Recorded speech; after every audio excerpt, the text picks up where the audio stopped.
Peace and innumerable blessings. My name is Jeanette Jackson Monson.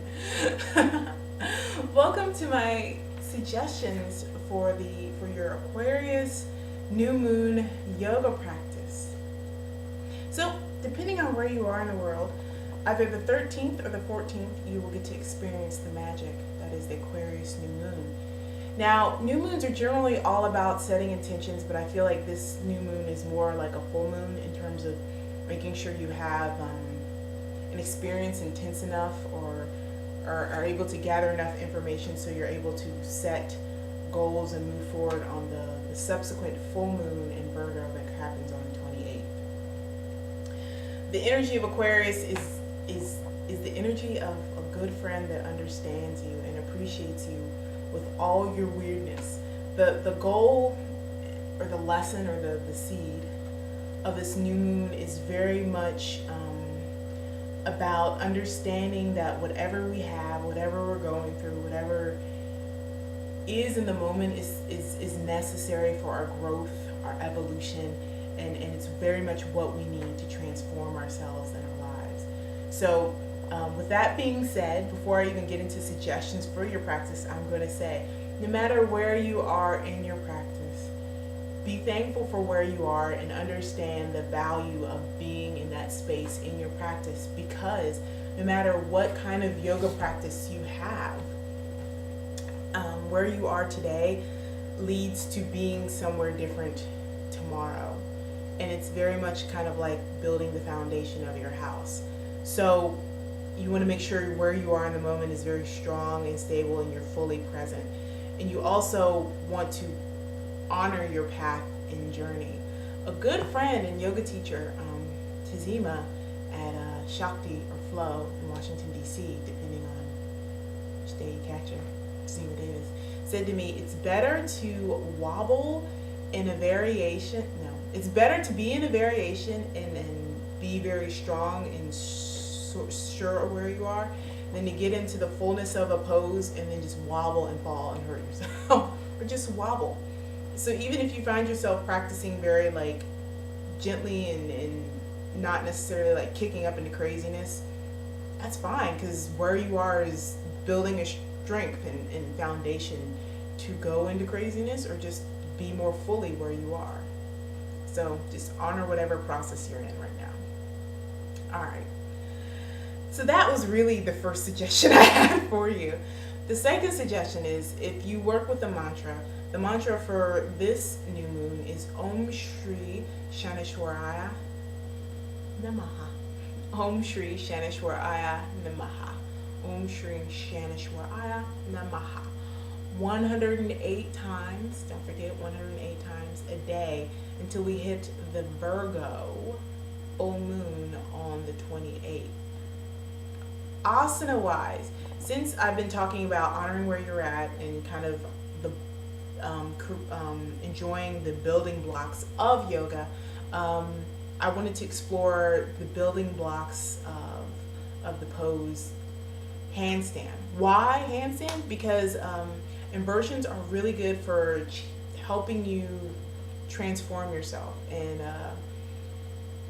Aquarius is kind of transforming in its radical acceptance of who everybody is and where they are. And by accepting where you are and who you are within your practice, you'll be able to kind of find yourself in handstand and the many, many variations.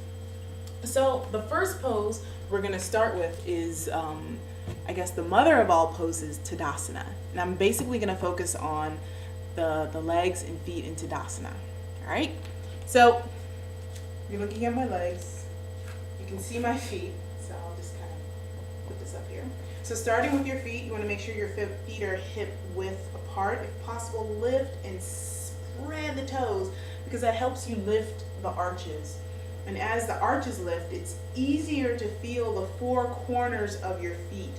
The corner under the big toe, the pinky toe, and the two corners of the back. So you want to press those four corners down into your mat. On an inhale and on an exhale, just kind of be here. Take a few minutes just to be here with that. That alone is beautiful because you find yourself really rooted and grounded. Anyway, from there, moving on up the leg, woo-hoo, you want to energetically draw the shins in towards each other. So this is very subtle. Yoga teachers give directions that are sometimes very subtle and make no damn sense unless you take yoga, but you want to draw the tibia towards each other energetically and then press the feet into the floor. Engage your thighs from here and you can touch them, they're yours. Take your inner thighs and kind of roll them back towards each other. Noticing how the lower back kind of spreads. From there, like imagine a line descending from like your groin down where your first chakra is and draw that down into the earth. That will kind of engage your stomach. From there, just roll the shoulders back and just be here. That's a lot going on, and just integrating and mastering that is a lot within itself. So once again, honor the process, building blocks. From here, we're gonna apply the same theories and philosophies and directions to Adho Mukha Savasana, downward facing dog. So within downward facing dog, I'm going to seek to press my heels into the floor so I can press the four corners of my feet in the floor. Sometimes, some people are able to get their heels down, some people aren't. It's okay no matter where you are, but do the best you can to press the four corners of the feet into the floor. I'm still going to draw my shoulder blades up towards my hips, elongate my spine, and keep my core engaged. I'm still going to rotate my inner thighs towards each other, and that will help me press my tailbone up towards the ceiling. Voila, downward facing dog. Same principles as Tadasana. Also, since we're in downward facing dog and there's an extra detail to manage, I'm going to spread my fingers wide. Press my palms into the earth. Press my fingers into the earth. And just be here. Just breathe. Because sometimes that's all that needs to happen in a pose. You just need to breathe. So I'm going to breathe and catch my breath here. I'm going to wiggle because it's fun to wiggle. It's fun to do all sorts of things in downward facing dog. Anyway, from here, we're going to go into handstand. So the difference between this and Tadasana and handstand is the weight of the hips they're over your shoulders and resting on your hands. So because I'm being cheeky and I've practiced this, I'm going to walk in a little bit.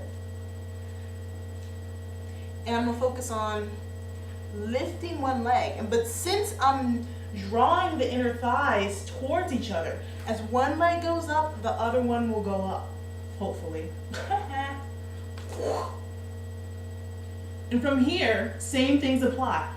Pressing the feet into the sky, rolling the inner thighs towards each other, drawing the shoulder blades down, spreading my weight equally on my hands, and being here. Ooh. Let me just kind of chill out. So if you want to kind of focus on that without kicking up against the wall, you can come into a shortened downward facing dog.